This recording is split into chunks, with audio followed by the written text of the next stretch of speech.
서대문구 옥천동의 가파른 언덕길에는 비가 내릴 때마다 낡은 하수구에서 올라오는 비릿한 흙냄새가 공기 중에 끈적하게 달라붙곤 했다. 한석영은 낡은 트렌치코트 깃을 세우며 반쯤 지워진 번지수가 적힌 대문 앞에 멈춰 섰다. 구름이 낮게 내려앉은 오후였으나 이 동네의 그림자는 유독 깊고 무거웠다. 석영은 자신의 손바닥에 닿는 차가운 빗줄기를 느끼며 인간의 영혼이 육체라는 그릇을 벗어나 타인의 생애에 침투한다는 것이 얼마나 지독한 갈증에서 비롯되는지를 곱씹었다. 그는 전직 프로펠러스나 이제는 보이지 않는 심연의 무늬를 읽는 기록자로 살아가고 있었다. 그가 의뢰를 받은 것은 일주일 전이었다. 임채원이라는 이름의 여자는 떨리는 목소리로 자신의 남동생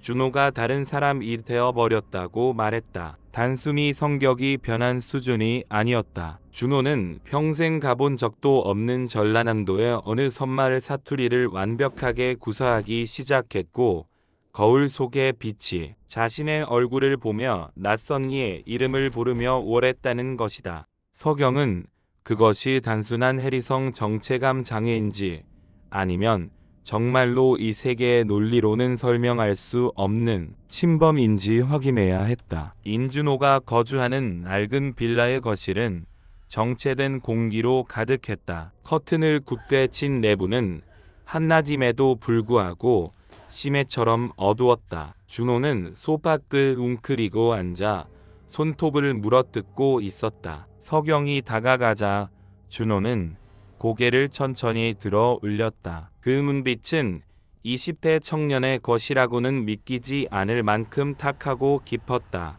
마치 수십년의 세월을 한꺼번에 삼켜버린 논인의 눈동자 같았다. 왔는가? 준호의 입에서 나온 목소리는 쇳소리가 섞인 걸걸한 농음이었다. 석영은 침착하게 그의 맞은편에 앉았다. 심장이 박동하는 소리가 귓가를 울렸지만 그는 감정을 지원했다. 감정은 진실을 왜곡하는 안개와 같았다. 당신은 누구입니까? 석영의 질문에 준호, 아니 그 몸을 빌린 무언가가 기괴하게 입꼬리를 올렸다. 그것은 웃음이라기보다는 얼굴 근육의 경련에 가까웠다. 나는 그저 길을 잃은 사람이지 내 집을 찾으려다가 이 문이 열려 있길래 잠시 실어 들어왔을 뿐이야. 문이 열려 있었다는 말에 석영은 미간을 찌푸렸다. 빈이 혹은 영혼의 전이라는 현상을 연구하며 그가 내린 결론 중 하나는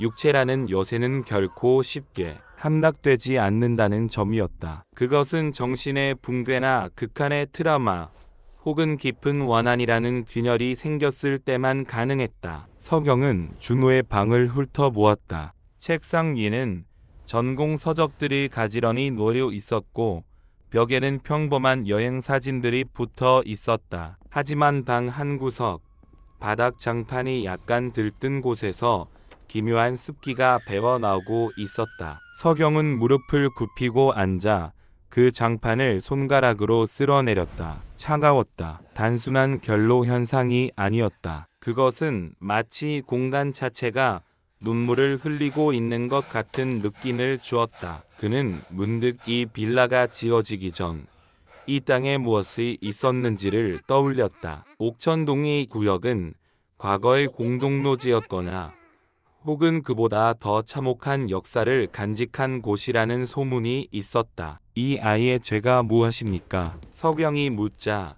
준호의 몸을 한 남자가 갑자기 가슴을 쥐어뜯으며 괴성을 질렀다.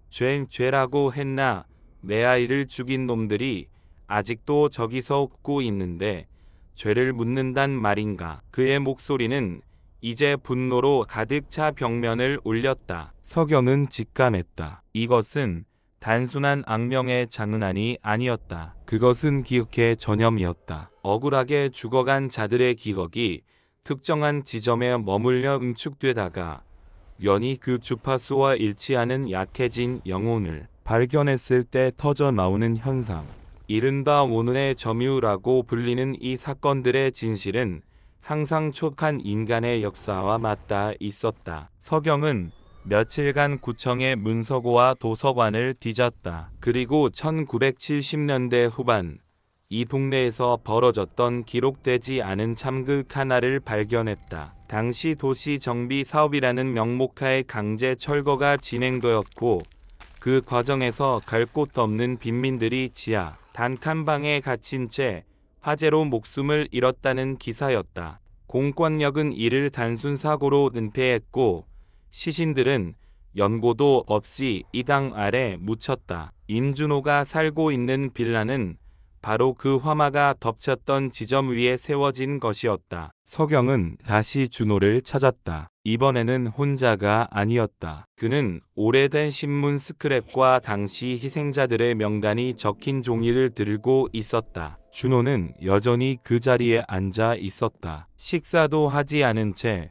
그의 몸은 눈에 띄게 수척해져 있었다. 영혼의 무게를 견디지 못하는 육체는 급격히 부패하기 시작한다. 김성칠 씨, 서경이 이름을 부르자 준호의 어깨가 눈에 띄게 떨렸다. 그것은 명단 속에서 가장 어린 자식을 잃었던 아버지의 이름이었다. 당신이 지키려 했던 아들은 이곳에 없습니다. 하지만 당신이 머물고 있는 이 청년 역시 누군가의 소중한 아들입니다. 서경의 목소리는 낮고 단호했다. 그는 감정에 호소하는 대신 거울을 준호의 얼굴 앞에 들이밀었다. 보십시오. 당신의 눈에 비친 것이 누구인지. 당신의 하나는 이 무고한 청년을 죽이고 있습니다. 그것이 당신이 원하던 정의입니까? 거울 속에 비친 준호의 얼굴 위로 덧씌워진 환영이 일렁였다. 불길 속에서 의의 이름을 부르짖던 남자의 얼굴.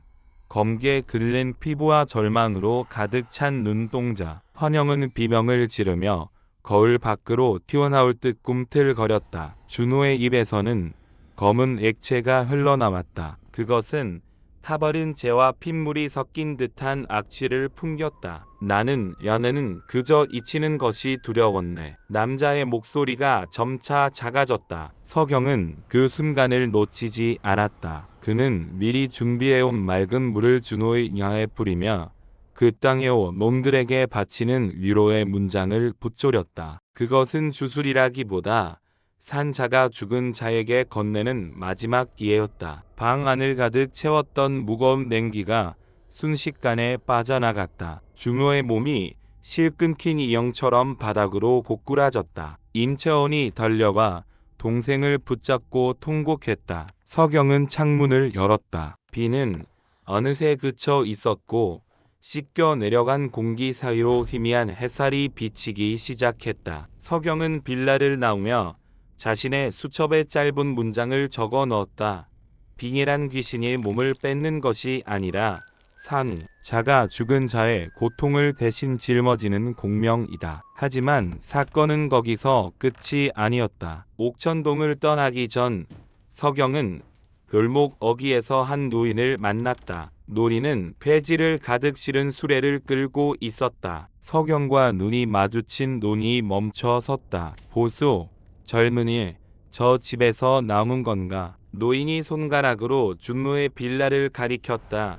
서경이 고개를 끄덕이자 노는 혀를 차며 말했다. 거기만 그런 게 아여. 이 동네 밑바닥엔 아직도 울음소리가 가득해. 자네처럼 그걸 달래준다고 오는 사람들이 가끔 있는데 조심해야. 뿌리가 깊으면 줄기를 잘라내도 다시 돋아나는 법이니까. 서경은 노인의 뒷모습을 바라보며 묘한 오한을 느꼈다. 그는 문득 자신의 그림자를 내려다 보았다. 비운 뒤에 웅덩이에 비친 자신의 그림자가 평소보다 조금 더 길고 조금 더 어둡게 느껴졌다. 그는 차에 올라타 시동을 걸었다. 라디오에서는 최근 도심 곳곳에서 위없는 폭행 사건과 기괴한 행동을 하는 사람들이 늘고 있다는 뉴스가 흘러나오고 있었다. 전문가들은 스트레스와 사회적 고립을 원인으로 꼽았지만 서경은 알고 있었다. 그것은 거대한 도시가 덮어버린 기억들이 표면으로 솟아오르는 전조였다. 집으로 돌아온 서경은 서재의 벽면을 가득 채운 지도들을 바라보았다. 서울의 화려한 마철로 아래는 수없이 많은 층위의 고통이 쌓여 있었다. 재개발로 밀려난 사람들, 고독사한 노인들, 이름 없이 사라진 아이들. 그들의 에너지는 사라지지 않고 지층 속에 머물며 도시의 균열을 찾고 있었다. 그는 책상 서랍 깊숙한 곳에서 낡은 사진 한 장을 꺼냈다. 사진 속에는 어린 서경과 그의 아버지가 환하게 웃고 있었다. 그의 아버지는 옥천동 화재 사건 당시 현장에 투입되었던 젊은 소방관이었다. 아버지는 그날 이후 평생을 환청에 시달리다 스스로 생을 마감했다. 서경이 이 귀한 일에 뛰어든 것은 어쩌면 아버지의 귓가에 머물던 그 목소리들의 실체를 확인하고 싶어서였을지도 모른다. 전화기가 울렸다. 이번에는 종로구 여느 오래된 한옥마을이었다. 밤마다 마당에서 정체 모를 빨 소리가 들리고 집안의 모든 금속 제품이 녹슬어 버린다는 제보였다. 서경은 다시 코트를 챙겨 입었다. 밤의 도시는 네온사인으로 빛나고 있었지만 그 빛이 닿지 않는 골목마다 억눌린 영혼들의 숨소리가 바람을 타고 흐르고 있었다. 서경은 가속 페달을 밟았다. 그는 이제 깨닫고 있었다. 빙이라는 현상의 가장 끔찍한 진실은 영혼이 몸을 차지한다는 사실 그 자체에 있는 것이 아니었다. 그것은 우리가 과거라고 부르며 예말했던 진실들이 현재의 육신을 빌려 비명을 지르지 않고서는 존재를 증명할 수 없게 된 세상의 잔인함에 있었다. 그는 어둠 속으로 차를 몰았다. 다음 목적지인 종로의 낡은 골목에는 또 어떤 친 목소리가 그를 기다리고 있을까? 서경의 눈동자에 도시의 불빛이 차갑게 반사되었다. 그의 여정은 이제 시작일 뿐이었다. 인간의 욕망이 대지를 짓누르는 한 땅 밑의 슬픔은 언제든 탄의 살과 피를 탐하며 수면 위로 떠오를 준비를 하고 있었기 때문이다. 그는 차창 밖으로 보이는 사람들의 얼굴을 하나하나 살폈다. 그들 중 얼마나 많은 이들이 자신의 온전한 의지로 걷고 있는 것일까? 어쩌면 우리 모두는 조금씩 누군가의 기억이나 슬픔을 나누어 가진 채 점유당한 삶을 살고 있는지도 몰랐다. 서경은 담배를 입에 물었지만 불은 붙이지 않았다. 대신 그는 길게 숨을 내뱉었다. 차가운 밤 공기가 폐부를 찌르고 들어왔다. 그것이 자신이 아직 살아있다는, 그리고 아직은 자신의 몸을 온전히 소유하고 있다는 유일한 증거처럼 느껴졌다. 종로에 도착했을 때 비가 다시 내리기 시작했다. 이번에는 옥천동의 흙냄새 섞인 비가 아니라 차가운 콘크리트와 면 냄새가 섞인 도시의 비였다. 서경은 차에서 내려 우산을 펴지 않은 채 빛 속으로 걸어 들어갔다. 그의 등 뒤로 도시의 소음이 파도처럼 밀려왔다 사라지기를 반복했다. 그는 이제 확신할 수 있었다. 이 모든 사건의 배후에는 거대한 악의가 아니라 그저 기억되고 싶다는 처절한 갈망만이 존재한다는 것을, 그리고 그 갈망이 육체를 잠식할 때 인간은 비로소 가장 공포스러운 존재가 된다는 사실을 말이다. 서경은 낡은 대문 앞에 서서 초인종을 눌렀다. 징잉 하는 기근이 고요한 한옥마을의 공기를 갈랐다. 안쪽에서 조심스러운 발자국 소리가 들려왔다. 문이 열리고 겁에 질린 한 여자의 눈동자가 나타났다. 서경은 부드럽지만 서늘한 미소를 지며 입을 열었다. 안녕하십니까?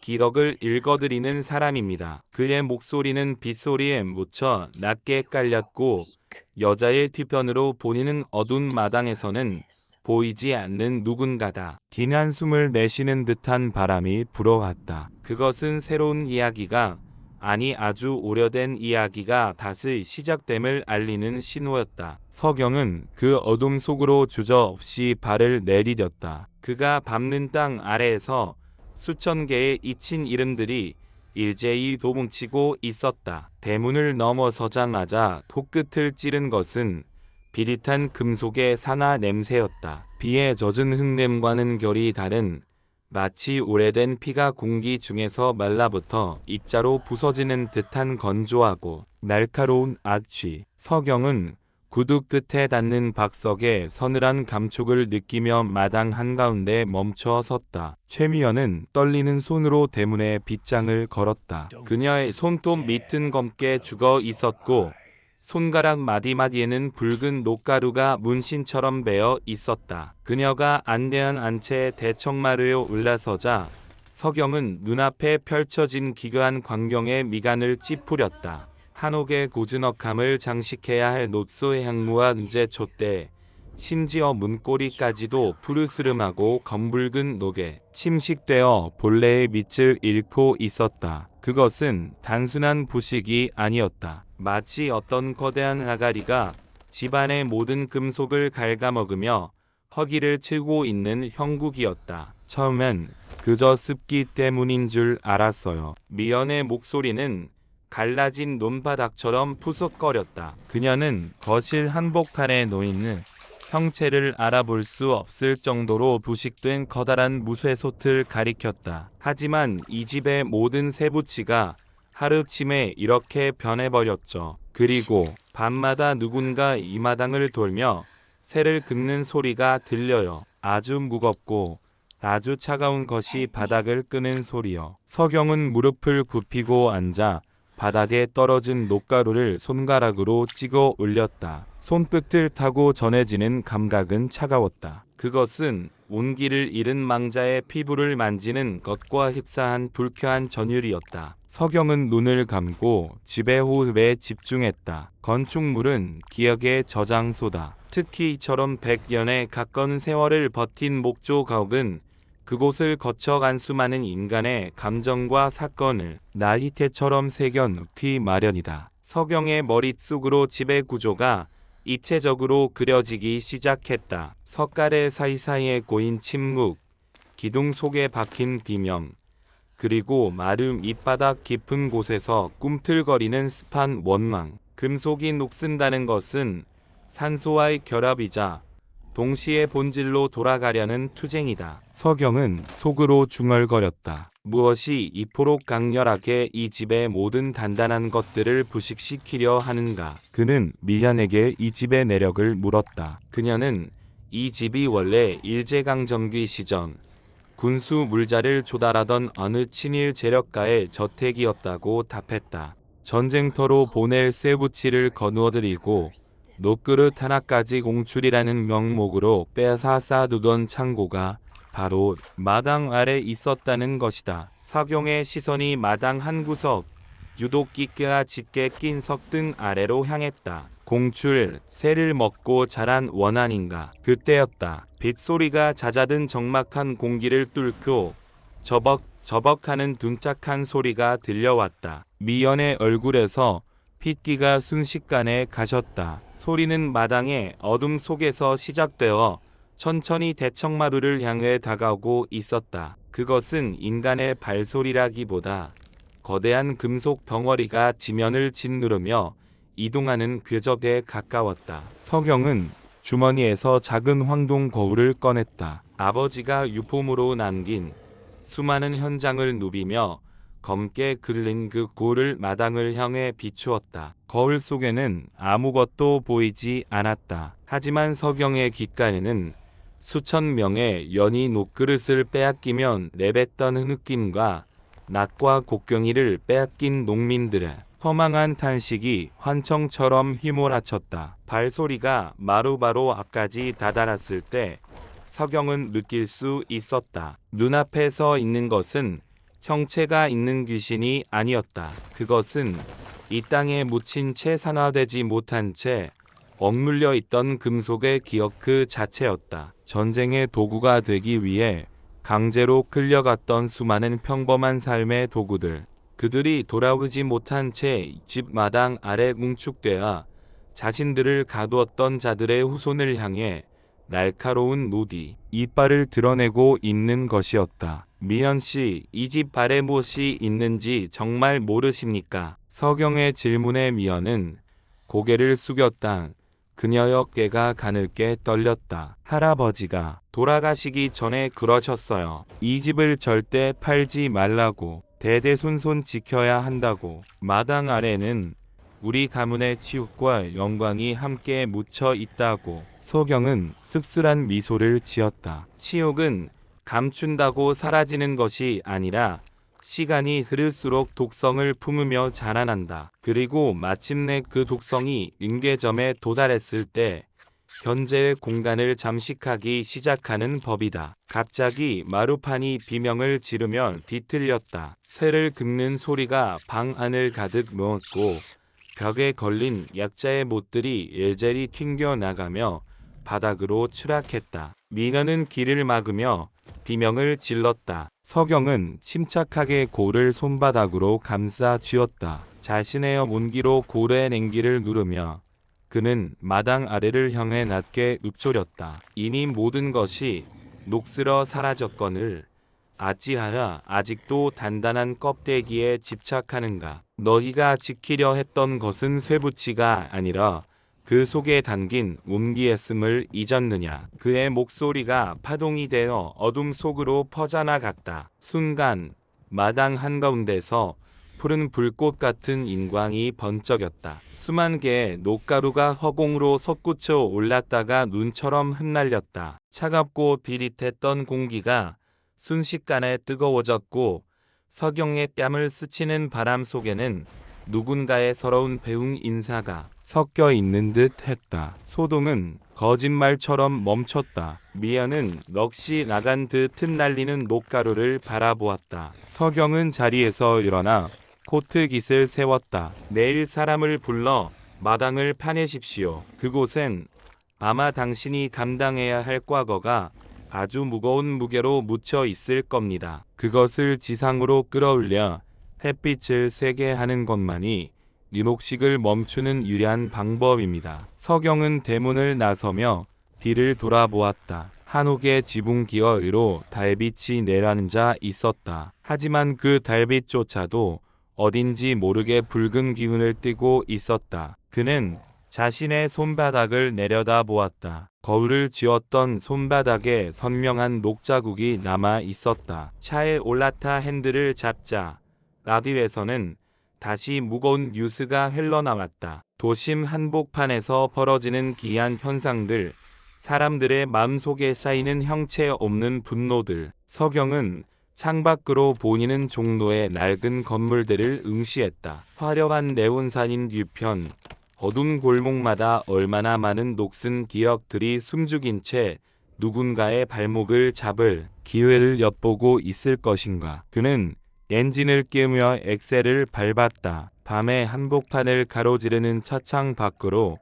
서울이라는 거대한 도시가 내뱉는 거친 숨소리가 들려오는 듯 했다. 그것은 살아있는 자들의 활기가 아니라 억눌린 땅이 내뱉는 신음이었다. 서경은 단우 행선지를 확인했다. 그의 수첩에는 아직 채워지지 않은, 하지만 이미 비명으로 가득 찬 주소들이 줄지어 적혀 있었다. 어둠이 깊어질수록 그가 마주해야 할 진실의 무게 또한 무거워지고 있었다. 그는 알고 있었다. 자신이 걷고 있는 이 길은 단순히 영혼을 달래는 퇴마의 길이 아니라 뒤틀린 역사가 산 자의 육신을 빌려 쓰는 잔혹한 연극의 무대 위를 걷는 일이라는 것을. 그리고 그 연극의 막은 아직 오르지도 않았다는 사실을 말이다. 핸들을 잡은 손바닥에서 느껴지는 금속의 감촉이 평소보다 낯설었다. 손가락 마디마디에 배어든 녹색의 자네는 비누로 씻어낸다고 사라질 성질의 것이 아니었다. 그것은 피부 조직 아래로 스며들어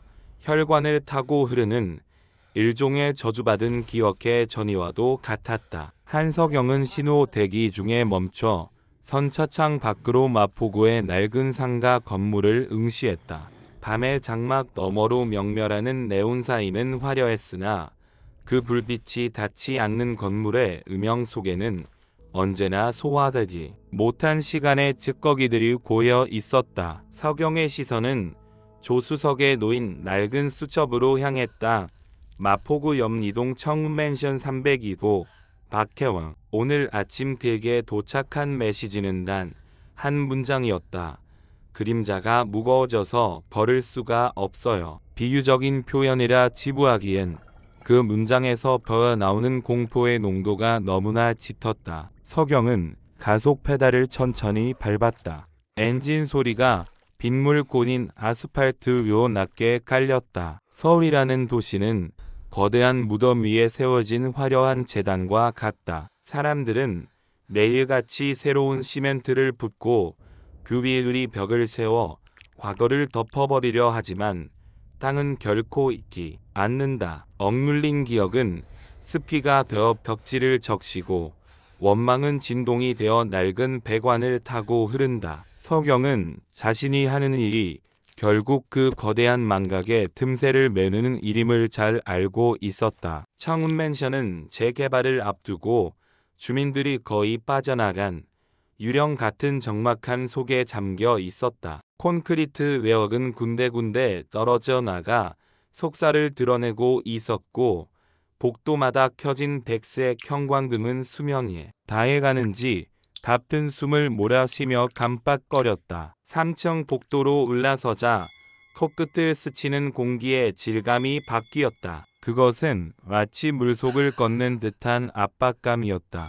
기압이 급격히 낮아진 것처럼 귀가 먹먹해졌고 발걸음 하나를 떼는데 평소보다 배에 힘이 들어갔다. 오셨군요. 문이 열리면 나타난 박혜원의 모습은 처참했다. 그녀의 어깨는 무언가 보이지 않는 거대한 짐에 짓물린 듯 잔뜩 굽어 있었고 초점 없는 눈동자 주변으로는 짙은 그물이 내려앉아 있었다. 그녀가 서경을 안으로 들였을 때 서경은 집 안의 풍경보다 그녀의 발밑을 먼저 살폈다. 거실 바닥에 비친 그녀의 그림자는 기할 정도로 짙고 선명했다. 조명의 각도와 상관없이 그 그림자는 마치 바닥을 뚫고 들어가려는 듯 시커먼 구멍처럼 일렁이고 있었다. 혜원이 소파에 앉으려 하자 그녀의 그림자가 바닥의 장판을 잡아당기는 듯한 기괴한 마찰음이 들렸다. 처음엔 그저 몸이 무거운 줄만 알았어요. 나이가 들어서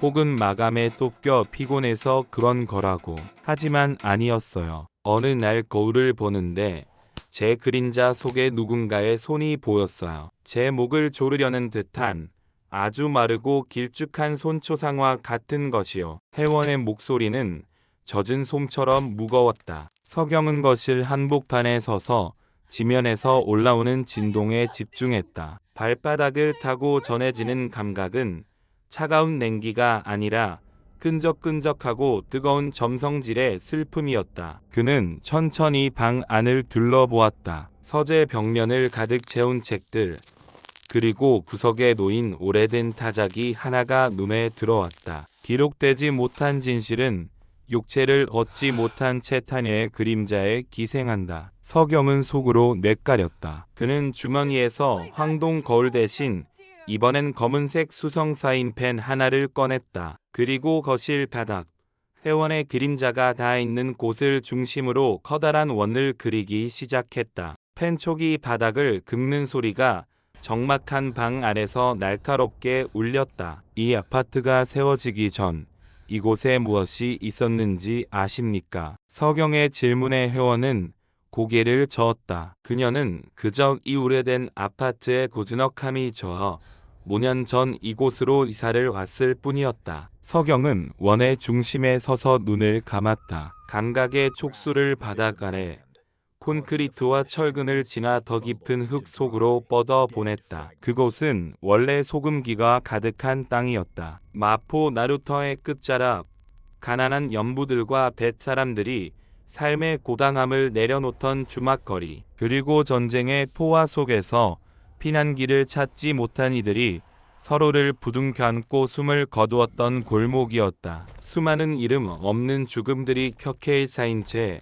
그 위에 세워진 아파트 무게를 견디고 있었던 것이다. 당신의 그림자가 무거운 이유는 당신이 그들의 이야기를 쓰기 시작했기 때문입니다. 서경의 시선이 혜원의 책상 위에 이미 원고 뭉치로 향했다. 혜원은 최근 이 지역에 소실된 역사를 바탕으로 한 소설을 집필 중이었다. 그녀가 상상력이라는 이름으로 불러낸 망자들의 파편이 자신들의 존재를 증명받기 위해 그녀의 가장 가까운 어둠인 그림자 속으로 몰려든 것이었다. 그때였다. 닫혀있던 베란다 문이 거센 바람도 없는데 덜컹거리기 시작했다. 거실의 형광등이 일제히 꺼지며 난전한 어둠이 찾아왔다. 오직 서경이 바닥에 그린 원만이 희미한 인광을 내뿜고 있었다. 해원의 그림자가 바닥에서 솟구쳐 오르더니 거대한 손의 형상이 돼 그녀의 발목을 낚아챘다. 살려주세요. 해원의 비명이 어둠을 찢었다. 서경은 당황하지 않고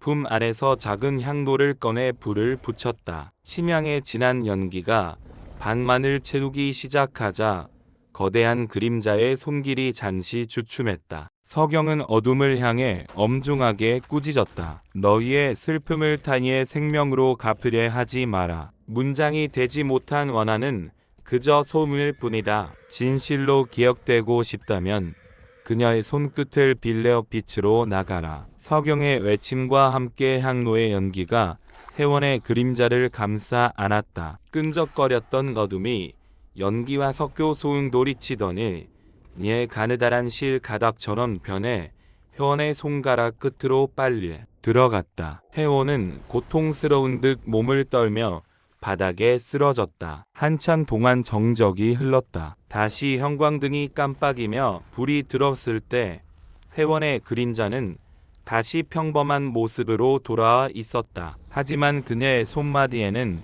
방금 전 서경이 마주했던 녹자국처럼 검은 먹물 같은 반점들이 뚜렷하게 남아 있었다. 그들은 떠난 것이 아닙니다.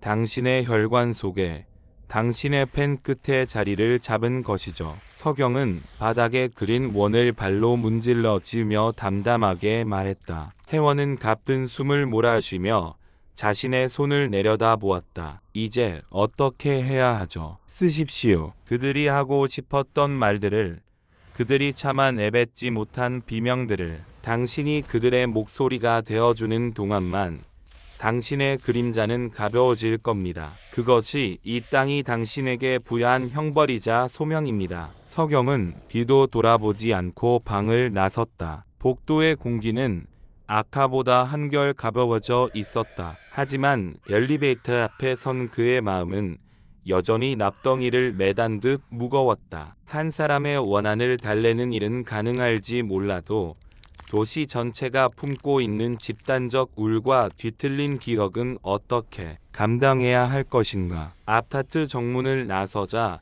차가운 밤바람이 서경의 뺨을 스쳤다. 그는 차에 올라타기 전 자신의 그림자를 가만히 내려다 보았다. 가로등 불빛 아래 길게 늘어진 그의 그림자 끝부분이 아주 미세하게 마치 누군가의 손길처럼 파르르 떨리고 있었다. 그는 알고 있었다. 자신이 그들의 목소리를 대신 전하는 자가 되는 순간 그들 또한 자신의 등 뒤에 자리를 잡는다는 것을. 서경은 씁쓸한 미소를 지으며 시동을 걸었다. 어둠 속으로 사라지는 차의 후미등이 마치 상처 입은 짐승의 눈동자처럼 붉게 빛났다. 아직 그가 가야 할 길 위에는 준을 찾지 못한 그림자들이 무수히 줄지어서 있었다. 강변북로를 질주하는 차창 너머로 한강의 검은 물결이 일렁였다. 도심의 불빛들이 수면 위로 산산이 부서지며 마치 타오르다 남은 인광처럼 명멸했다. 한서경은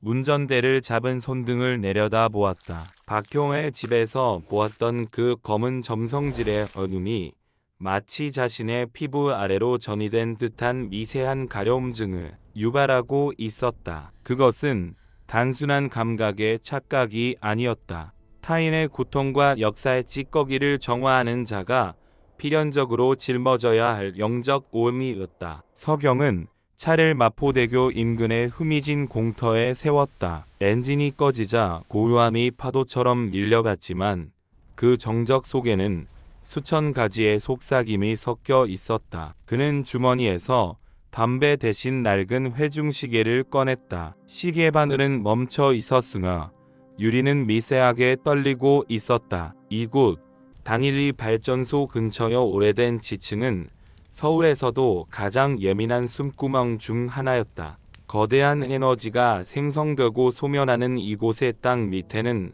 미처 승천하지 못한 망령들이 전선줄을 타고 흐르는 전류처럼 고여 있었다. 결국 이곳으로 모이는군. 서경의 혼잣말이 차가운 공기 속에 흩어졌다. 최근 마포 일대에서 빈번하게 발생하는 그림자 비대 현상은 개별적인 사건이 아니었다. 그것은 거대한 맥락의 일부였다. 도시의 재개발이라는 명목하에 땅을 파헤치고 낡은 건물을 허물 때마다 그 공간에 깃들어 살던 시간이 영혼들은 갈 곳을 잃고 살아있는 자들의 등 뒤로 숨어들었다. 박혜원이 겪은 일은 그 서막에 불과했다. 그는 차에서 내려 강변의 산책로를 따라 천천히 걸음을 옮겼다. 밤 운동을 나온 사람들의 활기찬 발걸음 뒤로 그들의 그림자가 비정상적으로 길게 늘어지는 것을 서경은 놓치지 않았다. 사람들은 자신의 뒤에 무엇이 매달려 있는지 모른 채 앞을 향해 달려가고 있었다. 누군가의 그림자는 예의 형상을 하고 발목을 붙잡고 있었고, 또 누군가의 그림자는 구부정한 노인의 모습으로 어귀 위에 올라타 있었다. 서경의 시선이 멈춘 곳은 강물 쪽으로 돌출된 낡은 선착장터였다. 그곳에 한 남자가 서 있었다. 감청색 한경미 화음 복장을 한 산의 구진태였다. 그는 이 구역의 쓰레기를 치우는 사람이었지만 서경에게는 흔적의 수거자로 통했다. 진태는 바닥에 떨어진 전단지나 빈병이 아니라 사람들이 흘리고 간 감정의 잔해들을 쓸어 담는 노인이었다. 서경이 왔는가? 이번엔 꽤나 독한 놈을 만난 모양이구먼. 자네 손등이 시커멓게 죽어 있어. 진태가 쉰 목소리로 말을 건넸다. 그는 낡은 빗자루를 지팡이 삼아 짚고 서서 강 건너 예고의 화려한 스카이라인을 응시하고 있었다. 염리동 쪽입니다. 글을 쓰는 여자의 그림자에 그곳 옛사람들이 달라붙었더군요. 겨우 떼어내긴 했습니다만 근본적인 문제가 해결된 것 같지는 않습니다. 그럴게요. 땅이 화가 났거든. 저기 보이는 빌딩들, 저게 다 무덤 위 세운 비석들 아니냐. 억지로 눌러놓으니 옆구리로 터져 나오는 게지. 요즘은 내가 쓸어 담는 양보다 새로 생겨나는 어둠이 더 많아. 내 빗자루가 다 닳아 없어질 지경이야. 진태의 발밑에는 커다란 마대 자루 하나가 놓여 있었다. 그 안에서는 무언가 살아있는 생명체처럼 꿈틀거리는 소리와 함께 낮은 흐느낌 같은 진동이 새어나왔다. 그것은 그가 밤새 거리에서 수거한 기억의 파편들이었다. 어르신, 혹시 검은 뿌리에 대해 들어보셨습니까? 그림자들이 서로 엉겨붙어 하나의 거대한 의식을 형성하고 있다는 느낌이 듭니다. 서경의 질문에 진태의 눈동자가 잠시 흔들렸다. 그는 짚고 있던 빗자루를 고쳐 잡으면 낮게 읊조렸다. 자네도 느꼈구먼. 그래, 이건 단순한 원혼의 장난이 아니야. 이 도시가 스스로를 먹어치우기 시작한 거지. 사람들이 너무 많은 걸 잊고 살아. 잊힌 것들은 굶주리게 마련이고 굶주린 그림자들은 결국 주인의 몸뚱이를 탐내게 된다네. 그때 강바람이 급격히 차가워지며 수면 위로 짙은 안개가 피어올랐다. 안개 속에서 수백 명의 사람들이 웅성거리는 듯한 환청이 들려왔다. 서경은 본능적으로 가슴 안쪽에 부적을 움켜쥐었다. 손등의 검은 반점이 타들어가는 듯한 통증을 일으켰다. 강물 속에서 검은 형체들이 하나둘씩 수면 위로 머리를 내밀기 시작했다. 그것들은 인간의 형상을 하고 있었으나 얼굴이 없었다. 오직 매끄러운 그림자의 표면만이 달빛을 반사하고 있었다. 그것들은 소리 없이 선착장 위로 기어 올라가 진태와 서경을 에워싸기 시작했다. 놈들이 눈치를 챘군. 우리가 너무 깊이 들여다봤어. 진태가 마대 자루를 풀었다. 자루 안에서 눈부시게 하얀 소금 가루와 함께 묵직한 흙먼지가 솟구쳐 올랐다. 그는 그것을 공중에 뿌리며 기란 주문을 외기 시작했다. 하지만 몰려드는 그림자의 물결은 쉽게 잦아들지 않았다. 그것들은 마치 거대한 해일처럼 두 사람의 발등을 덮쳐왔다. 서경은 눈을 감고 자신의 내면 깊숙한 곳에 고여있는 정적을 끌어올렸다. 그는 소리가 아닌 진동으로 그들에게 말을 걸었다. 비명이 되고 싶었던 침묵들, 이름 불리고 싶었던 유령들. 그는 자신의 몸을 하나의 안테나로 삼아 그들의 주파수를 받아내기 시작했다. 머릿속이 깨질 듯한 통증과 함께 수많은 기억의 파노라마가 스쳐 지나갔다. 1970년대 워파트가 무너질 때의 굉음, 80년대 지하방에서 연탄가스를 마시며 쓰러져간 청춘의 한숨, 그리고 90년대 성수대교의 비극적인 잔상까지, 이 모든 것이 한꺼번에 서경의 의식 속으로 쏟아져 들어왔다. 서경은 자신도 모르게 단발마의 비명을 내질렀다. 그의 등 비에서 거대한 날개처럼 그림자가 펼쳐졌다. 그것은 다른 그림자들을 압도하는 짙고 푸른 빛을 띤 어둠이었다. 서경의 그림자가 강변의 모든 어둠을 빨아들이기 시작하자 길어 올라본 형체들이 겁을 먹은 듯 다시 강무 속으로 잦아들었다. 상황이 진정되었을 때 서경은 무릎을 꿇은 채 가쁜 숨을 몰아쉬고 있었다. 그의 입술은 파랗게 질려 있었고 눈에서는 붉은 눈물이 한 방울 흘러내렸다. 진태는 안쓰러운 눈빛으로 그를 내려다보며 어깨를 다독였다. 너무 무리하지 말게. 자네가 그들의 모든 무게를 짊어질 수는 없어. 자네 그림자가 점점 더 짙어지고 있네. 조심하게.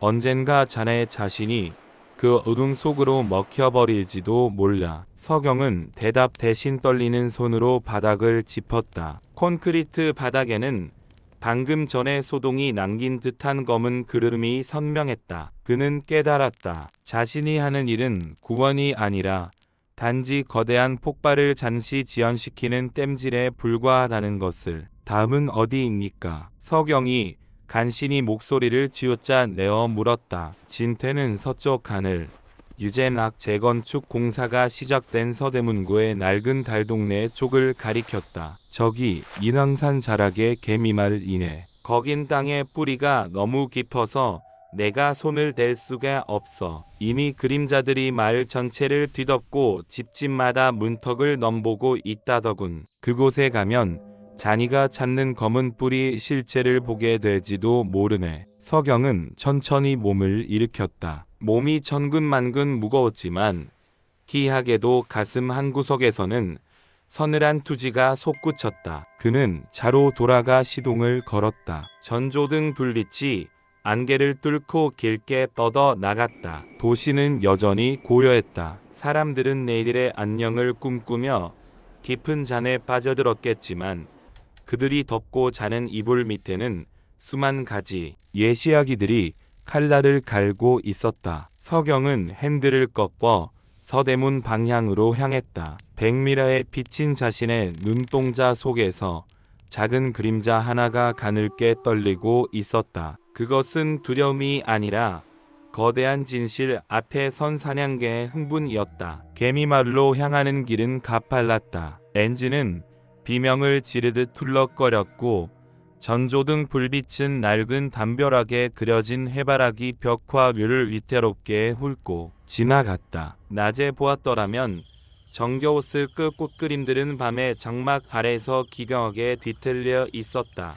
노란 꽃잎은 갈기갈기 찢어진 짐승의 혀처럼 보였고 그 중심의 검은 씨앗들은 수천 개의 눈동자가 되어 한서경의 차를 주시하고 있었다. 서경은 운전대를 잡은 손가락 끝에서 느껴지는 미세한 진동을 감지했다. 그것은 지표면 아래 수십 미터 깊은 안반층에서부터 올라오는 거대한 맥동이었다. 차에서 내리자 서늘한 산 공기가 배부 깊숙이 박혔다. 인왕산 자락에 가파른 경사를 따라 다닥다닥 붙은 판잣집들은 마치 거대한 짐승의 등에 도단한 검은 검버섯 같았다. 서경은 마을의 가장 높은 곳, 외산의 살점이 그대로 드러난 막다른 골목을 향해 걸음을 옮겼다. 발을 내디딜 때마다 아스팔트 바닥에서 끈적한 점성이 느껴졌다.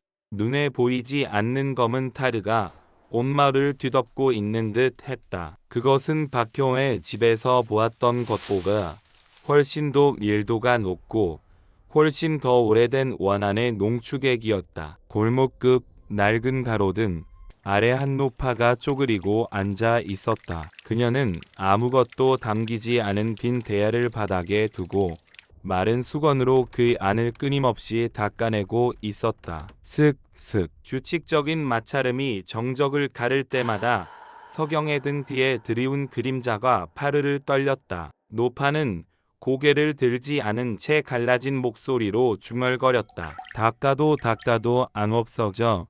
이 바닥에서 올라오는 검은 물이 자꾸만 차올라. 서경은 노파의 발밑을 보았다. 그녀의 그림자는 이미 형체를 잃고 바닥 전체로 퍼져나가 마을의 모든 집 문턱 아래로 스며들고 있었다. 이것이 구진태가 말한 검은 뿌리의 실체였다. 특정 딘의 원한이 아니라 이 땅이 기억하는 모든 소멸의 기록이 하나의 거대한 의식체가 되어 도시의 말단, 신경계를 잠식하고 있는 것이었다. 할머니, 이제 그만하셔도 됩니다. 이건 수건으로 닦이는 게 아니니까요. 서경이 다가가자 노파가 천천히 고개를 들었다. 그녀의 눈동자 속에는 초점이 없었다. 대신 그 깊은 구멍 속에는 수십 년 전 이 산동네를 휩쓸고 지나간 화재의 불길과 강제 철거의 비명과 가난을 견디다 못해 스스로 생을 놓아버린 자들의 뒷모습이 파노라마처럼 흐르고 있었다. 노파는 나를 기억 저장소이자 동시에 그림자들의 통로였다. 서경은 가슴 안쪽에서 낡은 회중시계를 꺼냈다. 유리는 이미 검게 변해 있었고 바늘은 미친 듯이 회전하며 시간을 역행하고 있었다. 그는 자신의 손등에 퍼진 검은 반점을 내려다 보았다. 그것은 이제 손목을 지나 팔뚝까지 전이되어 있었다. 타인의 고통을 정화하기 위해 그 도끼를 자신의 몸으로 받아내야 하는 운명. 서경은 자신이 감당해야 할 마지막 오염이 바로 이것임을 직감했다. 그는 노파의 곁에 무릎을 꿇고 앉아 빈대 위에 자신의 양손을 올렸다. 내가 가져가겠습니다. 당신이 평생 닦아내려 했던 그 기억들, 이 땅이 토해내는 그 검은 물줄기를 내게 주십시오. 서경이 눈을 감자 대지 밑바닥에서부터 웅장한 진동이 울려 퍼졌다. 인형산의 거대한 안반이 이척이는 소리였고 서울이라는 거대 도시가 삼켜버린 옛 지명들의 비명이었다. 검은 뿌리들이 서경의 손바닥을 타고 혈관 속으로 침투하기 시작했다. 얼음물보다 차갑고 타오르는 불길보다 뜨거운 감각이 절신을 난도질했다. 그의 의식은 순식간에 수천 개의 파편으로 쪼개졌다. 그는 1950년대 피란민들이 쌓아올린 돌담이 되었고 70년대 공장 노동자가 마신 멜이 되었으며 90년대 고시원당 한 칸에서 고독하게 죽어간 청년의 마지막 숨결이 되었다. 도시의 화려한 네온사인 아래로 침잠했던 모든 어둠이 서경이라는 단 하나의 그릇을 향해 쏟아져 들어왔다. 서경의 등 뒤에서 솟아오르는 그림자는 이제 인간의 형상을 완전히 벗어던졌다. 그것은 수백 개의 팔과 수천 개의 눈을 가진 거대한 괴수의 형상이 되어 마을 전체를 덮었다. 마을 사람들의 집 안으로 스며들었던 그림자들이 자석에 끌리듯 서경의 몸으로 회귀했다. 그 과정은 자비 없는 폭력과도 같았다. 서경의 모공마다 검은 진액이 배어나왔고 그의 안구는 핏발이 서다 못해 검게 물들어갔다.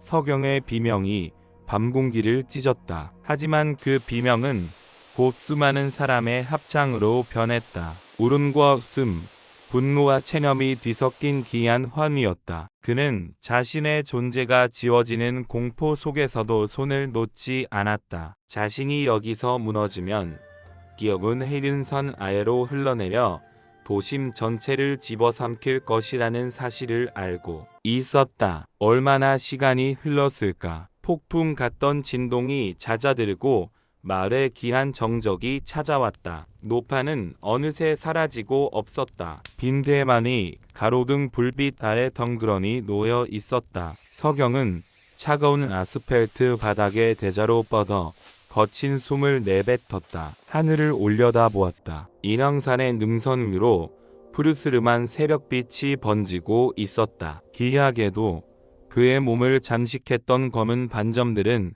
흔적도 없이 사라져 있었다. 아니, 사라진 것이 아니었다. 그것들은 서경의 피부 깊숙한 곳, 뼈와 골수 사이로 안전히 숨어들어 그의 일부가 되어버린 것이었다. 그는 천천히 몸을 일으켰다. 몸이 믿기지 않을 정도로 가벼웠지만 동시에 세상의 모든 무게를 짊어진 듯한 위중함이 느껴졌다. 서경은 자신의 발밑을 보았다. 그의 그림자는 이제 예전처럼 흐릿하지 않았다. 그것은 마치 바닥에 구멍이 뚫린 듯 빛조차 투과하지 못하는 절대적인 심연의 색을 띠고 있었다. 서경은 비틀거리며 차로 돌아왔다. 백미래에 비친 그의 눈동자에는 더 이상 슬픔이나 두려움이 남아 있지 않았다. 그곳에는 오직 끝을 알 수 없는 고요한 어둠만이 고여 있었다. 그는 이제 단순히 원혼을 달래는 자가 아니었다. 그는 도시가 배설한 어둠을 스스로 먹어치고 그것을 자신의 존재로 억누르는 살아있는 무던이 될 것이다. 마포대교를 건너 돌아오는 길, 강물 위로 아침 해가 솟아올랐다. 출근길 차들이 꼬리에 꼬리를 물고 다리 위를 메우기 시작했다. 사람들은 낮에야 어둠이 자신들을 얼마나 위협했는지 알지 못한 채 또 다른 하루를 향해 바삐 움직이고 있었다. 서경은 창문을 내리고 서늘한 강바람을 맞았다. 그의 귓가에 다시금 수많은 속삭임이 들려왔다. 지하철 환승로의 구석에서 재개발을 기다리는 낡은 빌라의 틈새에서 누군가의 화려한 사무실 책상 밑에서 그림자들은 여전히 그곳에 있었고 앞으로도 끊임없이 생성될 것이다. 하지만 이제 서경은 알고 있었다. 그 어둠이 임계점에 도달할 때마다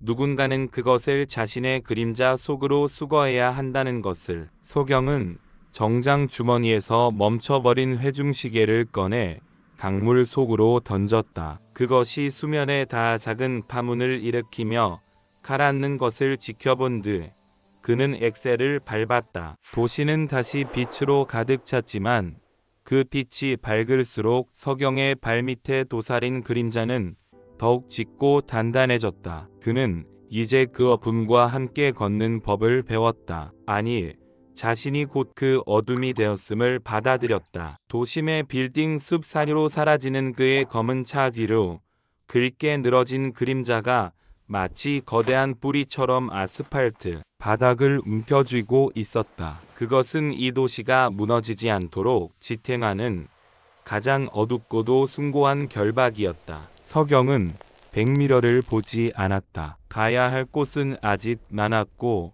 도시의 슬픔은 단 한순간도 멈춘 적이 없었기에